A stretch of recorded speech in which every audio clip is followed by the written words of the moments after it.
Okay, today we're learning to describe our physical self. So not our personality, but like what we look like. And so we're going to start with just our general physical size and shape.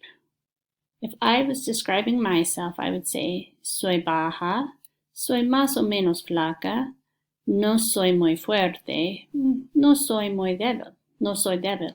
So, here's our sentence frame. We start with soy, which means I am, and then we use our description word. So up here I said soy, I am, and then baja, short. Now you'll notice the end, I used an A because I'm a girl. If you were a short boy, you would say soy bajo. Over here I did flaca. If you were a boy, you could do flaco.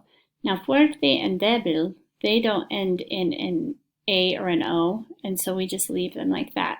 Both boys and girls would call themselves fuerte or débil. Okay? If you're not something, you can put no in front of it. And sometimes that works because people don't feel like they're especially tall or short. So you can say, well, I'm not really strong, but I'm not really weak either. So that's how I put it for me. Some other helpful phrases, you can use más o menos, more or less. So more or less skinny. Muy, very. So I said I'm not really strong. I'd like to think I'm a little bit strong, but I'm not really strong. Here are some other words that you can use to describe yourself. Point out ones that we haven't looked at. Guapo or guapa for good looking. Atletico or atletica for athletic. So that's what you can use as you are describing yourself.